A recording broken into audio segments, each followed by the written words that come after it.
Liminal spaces in movies. They're everywhere, yet we never really stand still and think about them. You might have never noticed, but you have actually been in a liminal space before. As a matter of fact, you're sitting in one right now. Have a look at this picture of a living room. There's nothing particularly wrong with it, right? It's just a normal living room. But now, have a look at this one. As soon as you start to remove objects, people and life from regular places, all you're left with are the human-made constructs, which causes a strange feeling between the familiar and the unknown. What all these pictures have in common then is emptiness, giving you the feeling of being all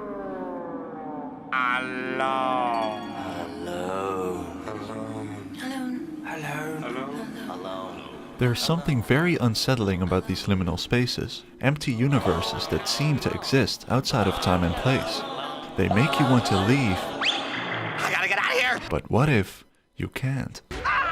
Get me out of here! In this video, I'm going to dive deeper into what these mysterious yet familiar looking places are, and in particular, how they are used in movies.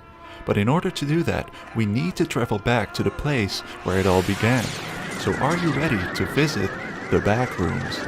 Well, looks like we're committed now.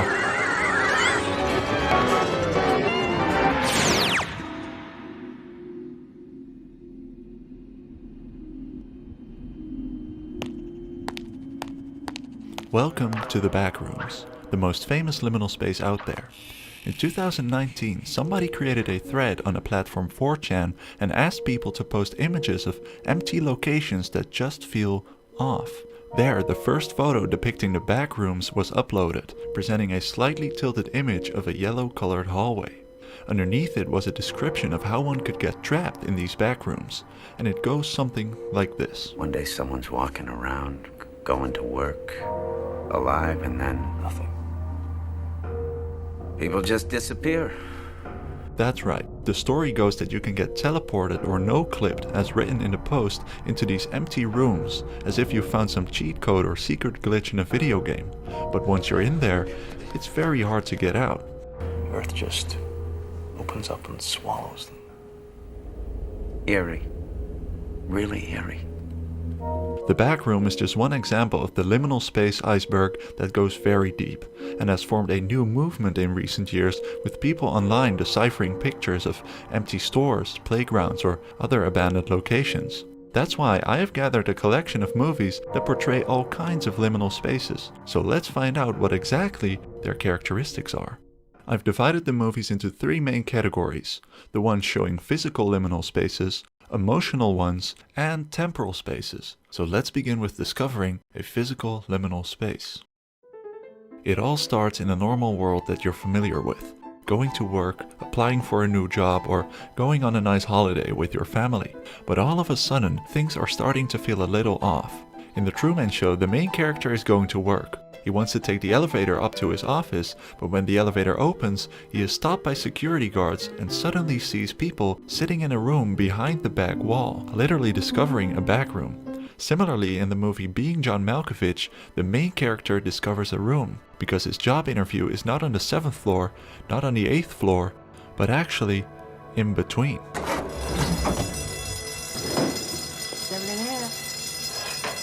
Thank you.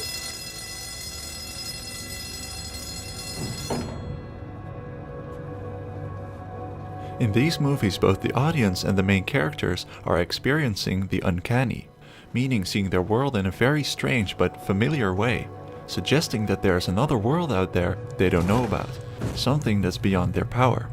There's no point trying to explain it, but a lot of strange things have been happening. The key to understanding why liminal spaces are so uncomfortable lies in the meaning of the word liminal itself, because the word liminal is derived from the Latin word limen, which translates into threshold. In that sense, a liminal space is actually a transitional space. Elevators or staircases are examples of such spaces. You often don't spend much time in these places, but if you do, it starts to get kinda creepy. In both movies, the elevator is a literal threshold between the regular world and apparently another dimension that the characters haven't explored before. This brings us to the next stage, exploring the liminal spaces. Even though the previous two movies are not horror movies, they do show us why liminal spaces are often used in the horror genre. Because what if you get stuck in a stairwell or hallways turn into a maze? This whole place is such an enormous maze, I feel like I'll have to leave a trail of breadcrumbs every time I come in. Don't let it get you down, Mrs. Torrance. Director Stanley Kubrick was a master at capturing the feeling of liminal spaces, and his movie The Shining is a prime example. Everything about the Overlook Hotel in this movie just feels off. The hallways are too narrow, the colors alternate between too bright or too muted, and certain passageways feel like they just lead to nowhere. There's actually a whole theory dedicated to a window that shouldn't exist in the hotel. The hotel has been abandoned for months, until the suburban family starts to live in the hotel for a couple of months. There's actually a term for the feeling when being in an empty space like this one, the Greek word kenopsia. It is described as the forlorn atmosphere of a place that is usually bustling with people but is now abandoned. There's a SpongeBob episode that perfectly captures this feeling. The episode is titled Gone, and the title card is a liminal space on its own. In this episode, all the people in Bikini Bottom have disappeared, so SpongeBob spends his entire time having fun all alone like the family in The Shining. But after a while, he starts to feel lonely and things start to get quite scary. At the end of the episode, there was a no SpongeBob day, and the people of Bikini Bottom simply come back. If only that's how The Shining ended. Here's Johnny. Another OG director that has mastered the feeling of liminal spaces is David Lynch. There's this one room in the movie Mulholland Drive that looks a lot like the Red Room from his popular series Twin Peaks. The Red Room is also known as the waiting room. The feeling of waiting and not knowing what is next are typical for the transitional nature of liminal spaces. The Red Room is actually a set of seemingly infinite rooms and hallways, like the famous back rooms. The only walls being the thick red velvet curtains separating the different sections. In one episode, the curtains lift up, revealing an endless black void behind it, and you can see the patterned floor stretching out into nothingness. At that moment, you really feel you're on the verge of something, looking out into the unknown. Who knows what might appear? It's a David Lynch movie after all. The arrangement of the room could also change from moment to moment, making navigation or escape extremely difficult. Where am I? And how can I leave? The last stage of physical liminal spaces is escaping, if that's even possible. Truman realized that he is being trapped in a TV show and has been living in a simulation all his life. He tries to escape by sailing to the end of the world, where he discovers a back door to another room or universe. Is that then a door to reality? This poses a very important question to the audience. Is there maybe a chance that we also live in some sort of a simulation? This isn't real. What is real? How do you define real? The Matrix is a classic movie about escaping a liminal space or simulation. But escaping the Matrix isn't always possible. There's this other movie called Vivarium, where the movie is basically an infinite loop. A young couple moves to a suburban neighborhood consisting of homes of the exact same size and shape. In SpongeBob, there's also an episode where Squidward lives in a gated community named Squidville, with infinite clones of Squidwards in the same type of houses. Huh. Who is that? Speaking about sameness and doppelgangers, in the 2019 movie titled Us, a family gets terrorized by their creepy doppelgangers. These clones come from some kind of back room which consists of infinite hallways and tunnels filled with rabbits. All the previous examples show that the medium of cinema makes it possible for us to explore alternate realities, which is beautifully symbolized by the intro scene of the movie Holy Motors, where the director discovers a back room in his bedroom that leads to a cinema. We have covered a lot of physical liminal spaces by now, but as I mentioned at the beginning, liminal spaces are not only physical. A gap year between high school and college is as much of a liminal space as any physical room. It is like a loading zone, a transitional period between two major life events. The movie Donnie Darko is a phenomenal story about a teenager transitioning into adulthood. Adolescence is a recurring theme found in psychological liminal spaces. This goes hand in hand with the confusion and mental health problems. Donnie is struggling with vivid hallucinations and people perceive him as being insane. Empty locations of our childhood have a so-called elegiac aura around them. The presence of these empty places provokes a saddening or dark feeling, because those childhood places give you a feeling that you will never experience again. The Breakfast Club is a movie about a group of teenagers forced to spend 9 hours together in Saturday detention. Being in school after everybody is home and having fun is very elegiac. Liminal spaces are very personal. Everybody has a different life, and depending on what you have experienced as a child, therefore plays a big role in the different feelings you get. Many movies and TV shows you've watched as a kid can also give the same feeling. SpongeBob, the Teletubbies, Harry Potter, you name it. There's also a subgenre within liminal spaces dedicated to pool rooms that we all have seen as a kid. The movie It Follows shows kids being in a swimming pool after closing time, and to me this one feels the most elegiac of all. Another popular subgenre are the empty playgrounds. The Korean series Squid Game is all about famous games you've played as a child, but when you lose, you finna die. The colorful aesthetics of the show make it look playful, but at the same time people's lives are constantly on the line. The reason all these people take part in the games is because of financial constraints. People are stuck in their normal lives, they have nothing to lose, and the winner of the Squid Game takes home roughly $40 million.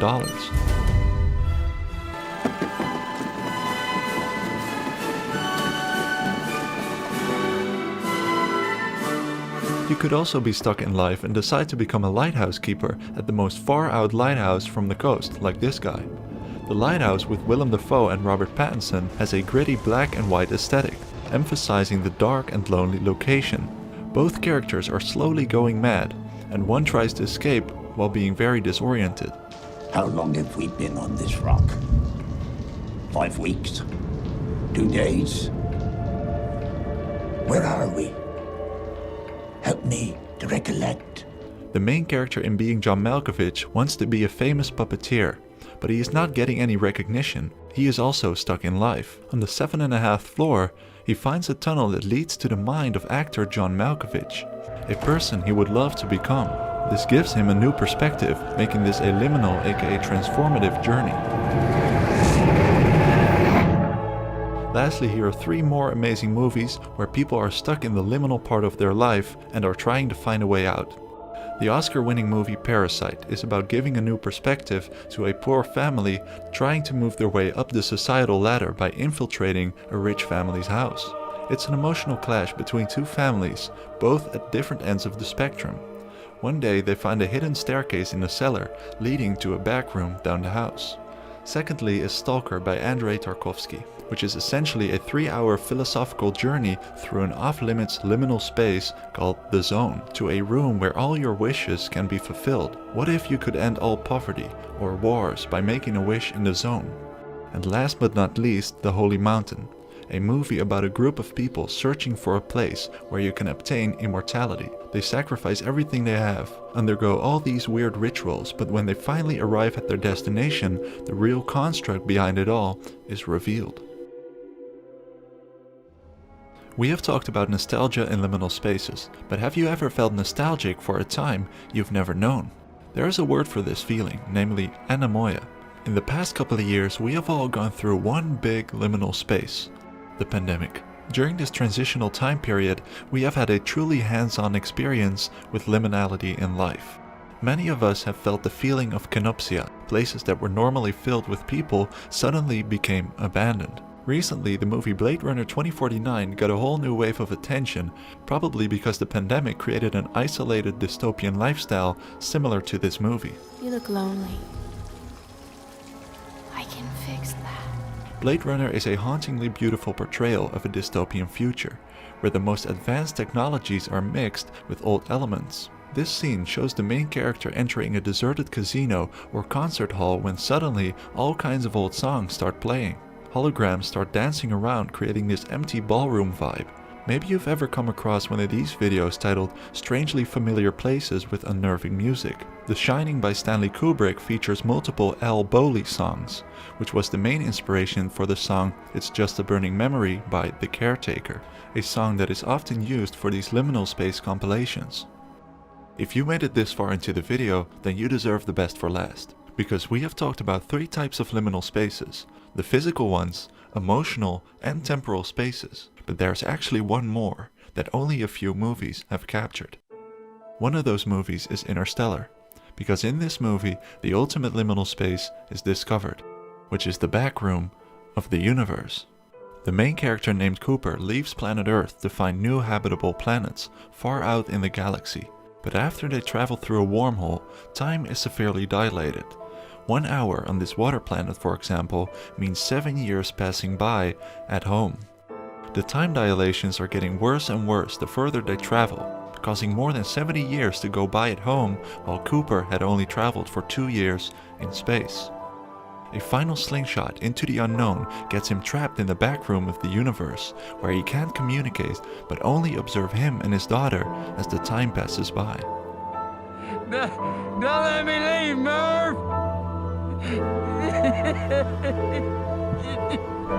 No! No! No! No! At the end of the movie 2001: A Space Odyssey, the main character finds himself in a large bedroom far out in the depths of space, where he sees and then becomes older versions of himself.